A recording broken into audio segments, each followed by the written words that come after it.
Thank you, Mr. Chairman. I want to talk a little bit more about something that's already been discussed today, and that is the child tax credit and the expansion of that under the 2017 Trump tax cuts. Doubled the tax credit, increased its refundability, and raised that income threshold. And all that does is it makes it so that more families, more hardworking Iowa families and American families can access that credit. So building on that foundation, I actually introduced a package of bills called the Providing for Life Act.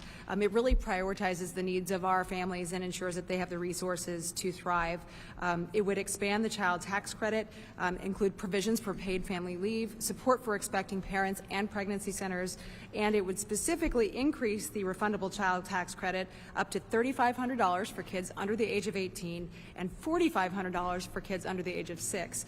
Also expanding the credit to unborn babies during a woman's pregnancy. So in addition to that, it would also make the adoption tax credit fully refundable. This would help people like my colleague, Mr. Nutt over here, who have taken it upon themselves to adopt children and expand their families. Kids deserve to have a loving, happy family, and this can help with that. So by broadening access to these benefits and in the Tax Cuts and Jobs Act and then legislation like what I've proposed, it would help to reduce child poverty. It would alleviate financial pressure on real working families who often face these unique challenges, such as limited job opportunities, longer commutes, and higher costs for those essential services. So, Mrs. Correa, I just wanted to ask you, when you hear about the expansions that I just talked about, even above and beyond the child tax credit, would those resources and having conversations with your neighbors in rural America really help families like yours? Thank you for the question. Yes, the expansion of the child tax credit would, without a doubt, help myself and my neighbors and others. Being a part of the autism community, I know a lot of families that are also struggling and constantly looking for support or different services, and they're not cheap, let me tell you. But there are kids. You can't say no. It's what they need to be fully functioning adults one day and to, really just exist in society. So expanding that for young children, I think that's so valuable. I can't tell you the number of doctor's appointments we've gone to for a heart murmur or, having to find a specialist pediatric ophthalmologist because we didn't know if they were seeing well, and so all of those expenses, right? And parents are just trying to do the best job they can for their kids.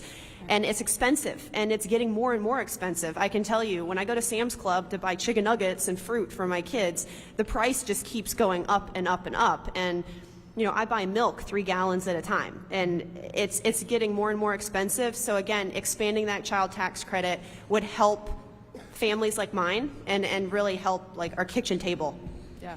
I have a 13-year-old now, so we feel you on the personal level. I had no idea how much 13-year-old boys eat. It's really gross to watch them eat sometimes, but certainly feel that in my grocery bill. And I'm sure much like you, I see those expenses tack up, and add up.